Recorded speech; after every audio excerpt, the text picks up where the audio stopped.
Hi, this is Gary Walker, and welcome to SportsJam, a jam session about local professional and high school sports. A 30-minute chat with players, coaches, owners, broadcasters, and fans of the teams who bring excitement to our lives. And now, here's someone who has spent nearly a quarter of an hour, a quarter of a century, covering the local sports scene, the host of SportsJam, my partner in the morning, WBGO's Doug Doyle. Thanks, Gary. And joining us on this edition of SportsJam is the artistic director of the Alvin, Ailey American Dance Theater, Judith Jamison. Judith, thanks for joining us on SportsJam. And you know how happy I am to be here. Again, we both have smiles on our face. I really appreciate you taking some time out to talk to us today. I know that you said that you're not a big sports fan, but I think as we move along here today, we're going to find out that your connection to sports is a lot more than you think. What's really incredible is when I walked into your studio, we started talking about hockey right away because you're wearing Pittsburgh's colors. And I told you I'd been to a hockey game once in my life, and it was lethal. It was something. I had never seen speed like that, except maybe in the Ice Capades or something, but they weren't exactly holding sticks in their hands. And then when I saw how big everyone was, these guys are huge. I had no idea. They don't look that way on my television. But I had no idea the size of them. They're really gigantic men, and lots of padding, and just very quick and very exciting game. Very exciting game. If you can keep your eye on the puck, I've got to find it all the time. It's so fast. It's one of the downsides of the sport. But it's so fast. It's very exciting. How did you know about the Sean Avery ordeal? I knew about it because of the wonderful high-definition stations on ESPN, I guess they are, or whatever it is, all the sports stations. So not being a huge sports fan, I just kind of flick from one to the other and see what's exciting going on, And I happened to turn on to that moment when they were repeating, probably for the 20th time, Sean going like, waving. He almost looked like he was doing a movement from a dance. Yeah, waving his stick in front of in Martin front of the Brodeur. goalie. And I'm going like, what is this? This is interesting. I never saw that before, nor had anyone else, apparently. So a new rule was made. I found that fascinating. I find it fascinating that you knew all about that. I didn't think you had time to check out the NHL. Oh, gosh. No. Well, anything that's moving. Well, the NHL season came to an end with the Detroit Red Wings winning the Stanley Cup over the Pittsburgh Penguins. How about some other sports that you follow? Basketball, of course, now because they're in their, I guess this is the playoffs, the throes of the playoffs, and that's a fast game. Is there any team or player that you follow? I'm so terrible, but he's very famous. LeBron James? LeBron? Kobe Bryant? Yes. That's Kobe the one Bryant. I find. That's the one that I know. LeBron is that phenomenal from the young person, right? And Kobe is just gorgeous and phenomenal. But watching but see, from Philadelphia, okay, I had Dr. J. Sure. And I had Wilt Chamberlain in my age and all that in my era. And Kobe's from Philly. I didn't know that. Yeah. Oh my goodness! But anyway, it's their grace that I like. There's this grace, and when it's done, when they slow it down, oh my goodness, the things that they do are like the things that dancers do, Except they're not going for positions, like we are. We're trying to make a beautiful line for you, or maybe not such a beautiful line sometimes, but it's deliberate. Theirs is at the moment. I'm going to get that basketball in that little bucket. And that's it. That's the point. The same thing with hockey. They're going to get that little puck into that cage, in front of that big guy with the mask. I mean, it's amazing. The thought that has to go into this. People sometimes, with dancers, they do the same thing. They forget the thought that goes into the movement. It just doesn't go on automatic when you're doing these things. You have to think about what you're doing. It's happening at split seconds, and you happen to have a very gifted person, knowing what they're doing, hopefully, besides like this.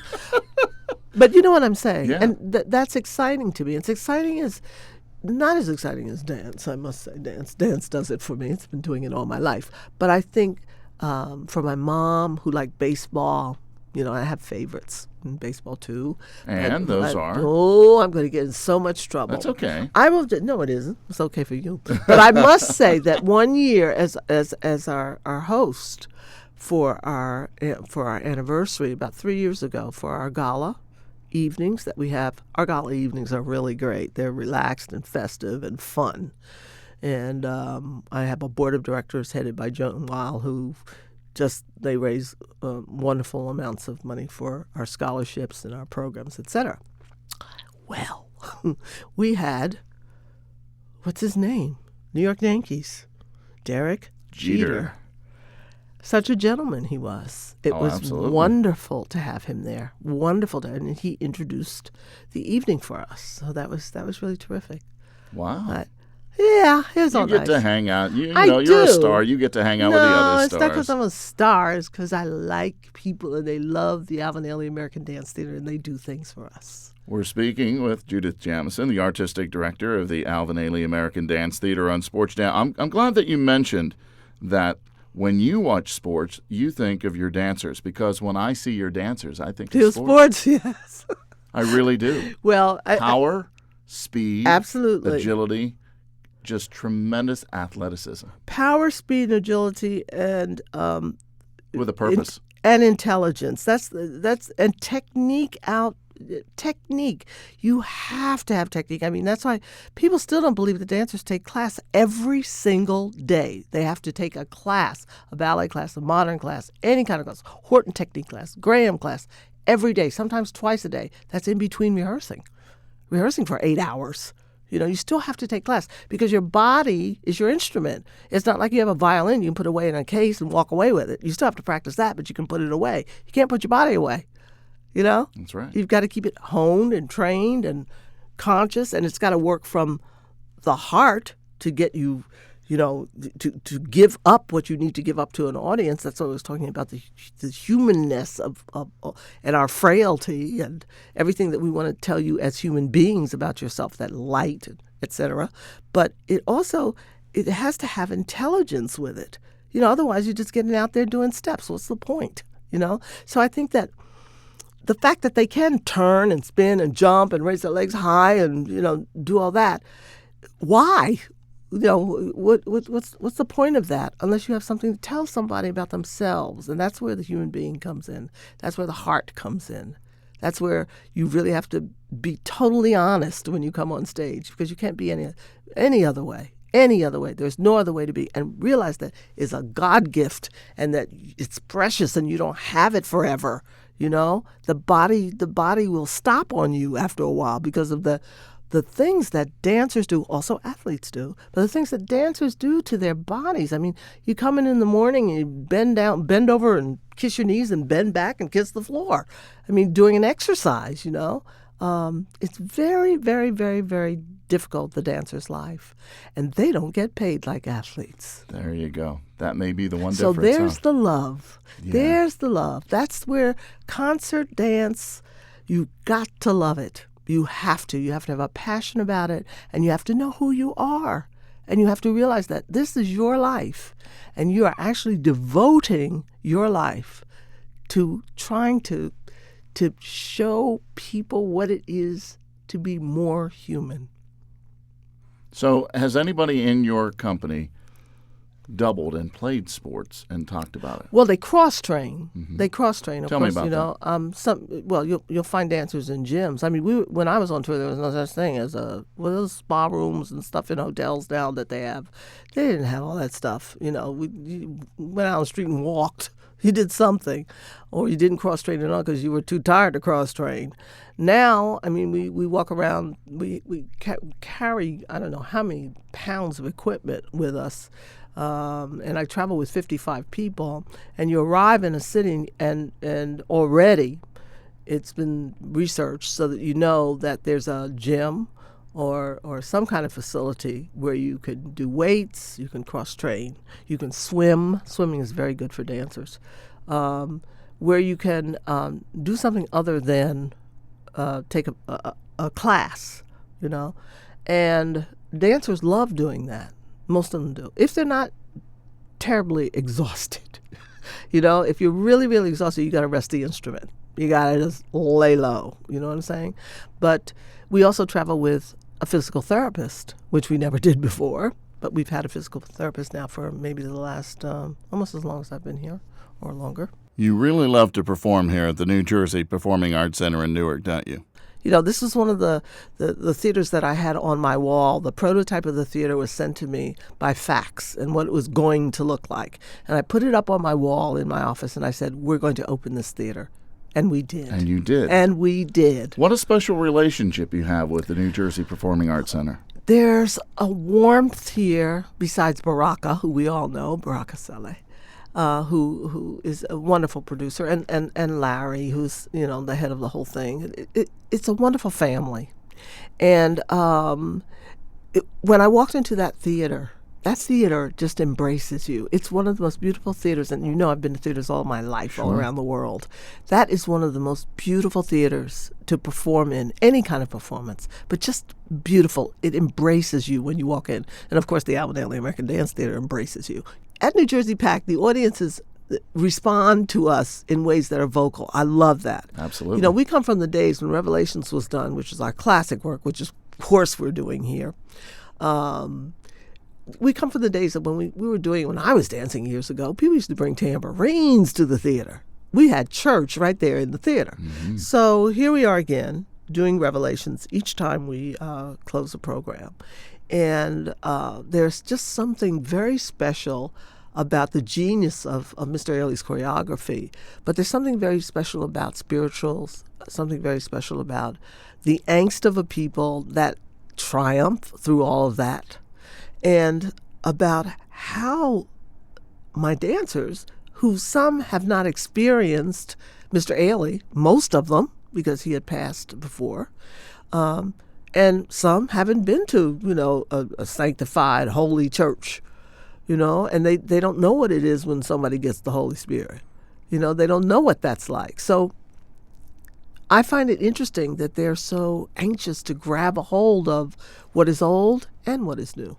We're speaking with the unbelievable Judith Jamison, the artistic director of the Alvin Ailey American Dance Theater. While you're talking about spirituality, I have a feeling that you touched base with Alvin when you made your decision that 3 years from now you're going to be calling it quits, and almost like getting a, hey, is this okay? Did you do that? One thing that's very interesting that you're talking about is I'm always connected. We're all connected with Mr. Ailey. I'm connected at the hip. What can I say? But we're all connected to him. His spirit is still here. We're living in his wake, This decision, which is going to be made in 3 years, I gave myself plenty of time, is with a plan. You're the only one that can give a 3-year notice, by the way. I have a great board. but and I work with great people. What can I say? But the point is, I think the future is important. And there are young people who need to understand the importance of what Mr. Ailey did with this company and how he changed the way dance is looked at in this country. And that has to be sustained, and the integrity of it has to be kept.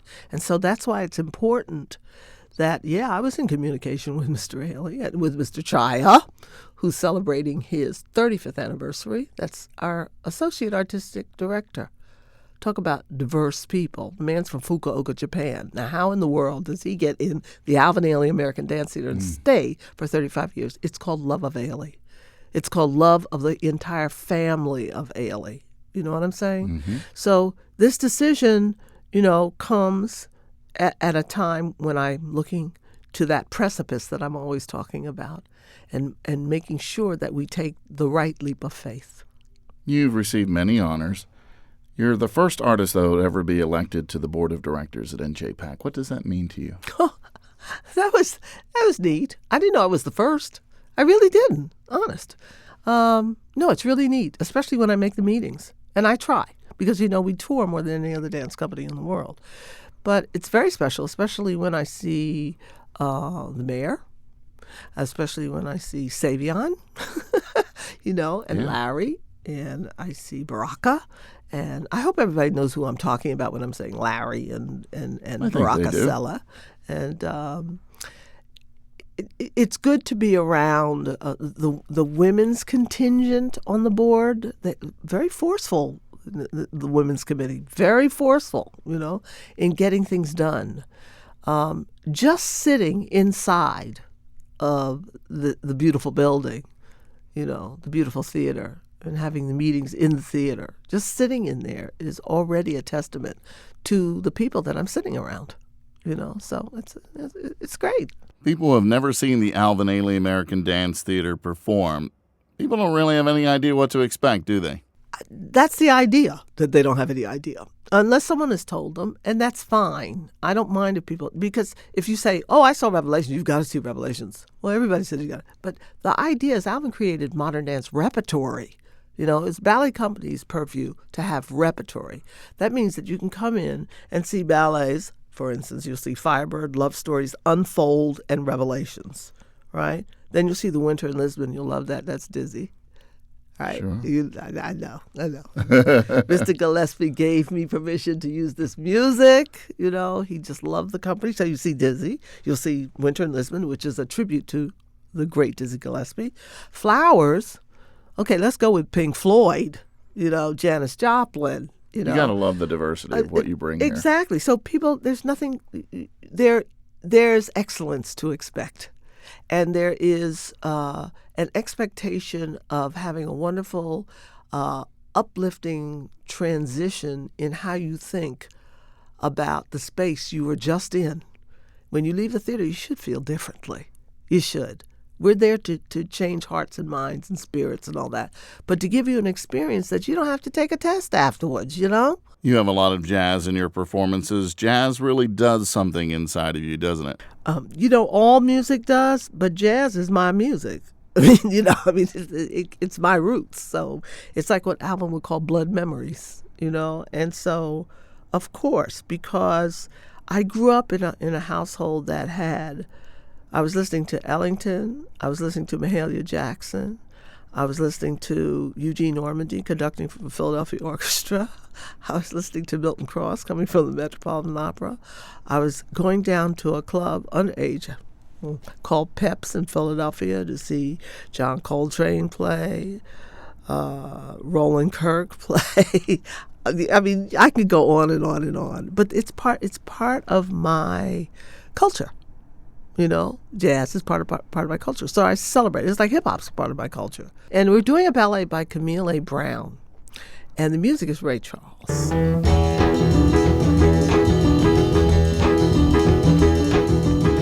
The iconic Ray Charles. And he, another masterpiece of Americana.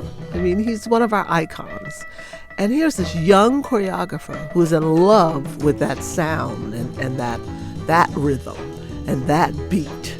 And that, as he used to say, I don't sing. He didn't call himself a singer. He was an artist. He wrenched those songs out of that voice and made us all feel something. And in Camille's piece, it's about feeling what it's like to be waiting for a subway that never comes. We've all experienced that. A bus, a subway, anything. It never comes. So you see about 6 or 7 or 8 very kind of on different levels of irritation waiting for this vehicle, and it passes them by constantly. So What I Say, it's playing Lonely Avenue, just wonderful, wonderful music.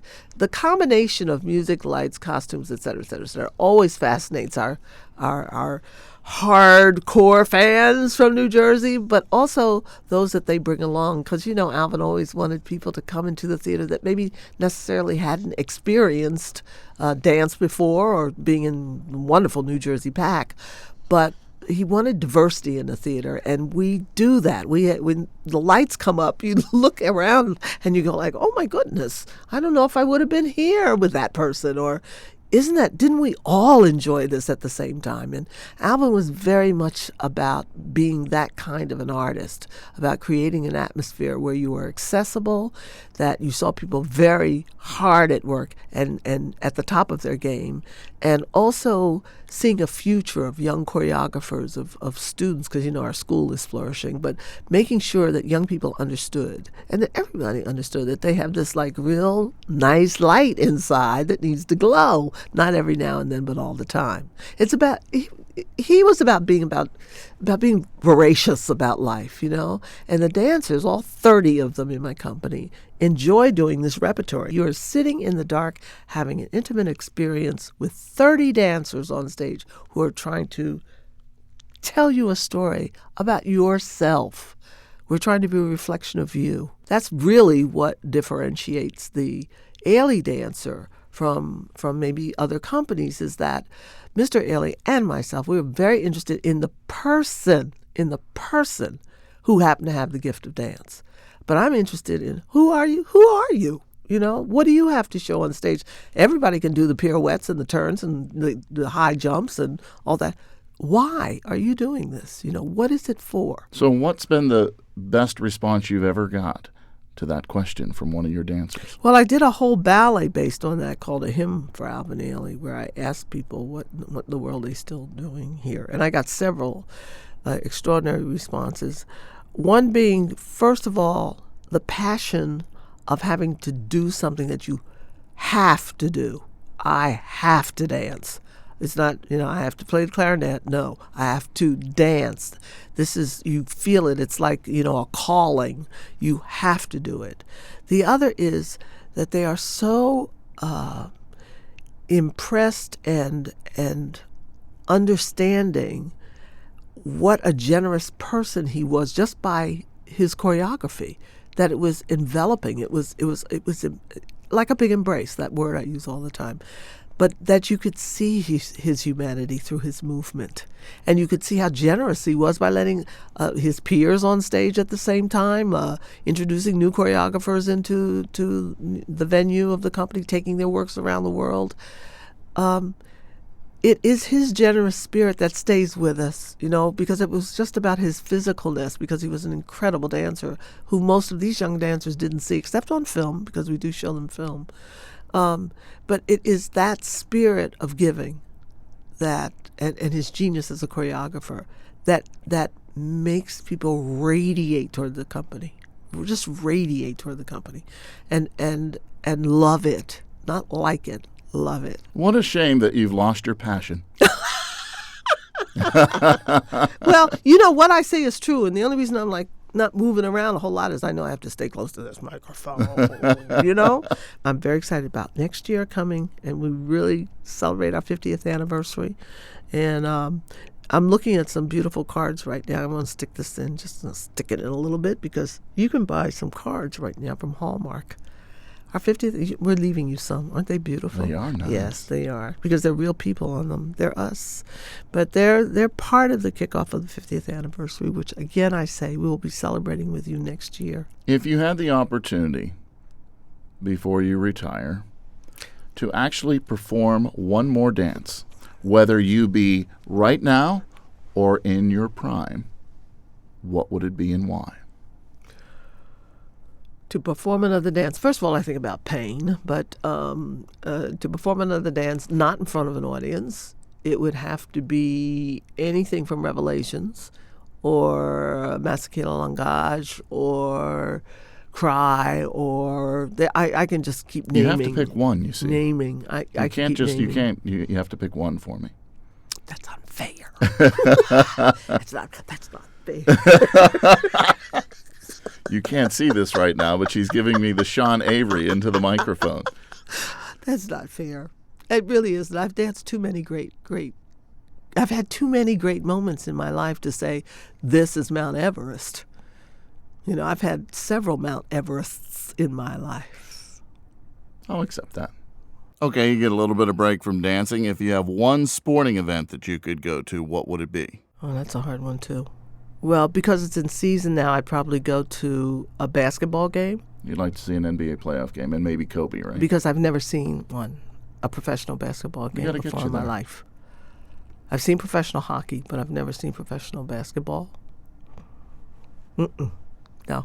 I've been on the road since 1965. The wonderful Judith Jamison. Thanks for joining us on Sports Jam. You're welcome. As Judith mentioned, the Alvin Ailey American Dance Theater is celebrating its 50th anniversary and will return to NJPAC in Newark next May. But you can find out much more about the theater and the school by going to alvinailey.org. Sports Jam is a WBGO News production. Our executive producer is Thurston Briscoe. I'm Doug Doyle. Check out our other shows by going to wbgo.org/news/on-demand or find Sports Jam on iTunes. Until the next Sports Jam session, I'll see you at the game.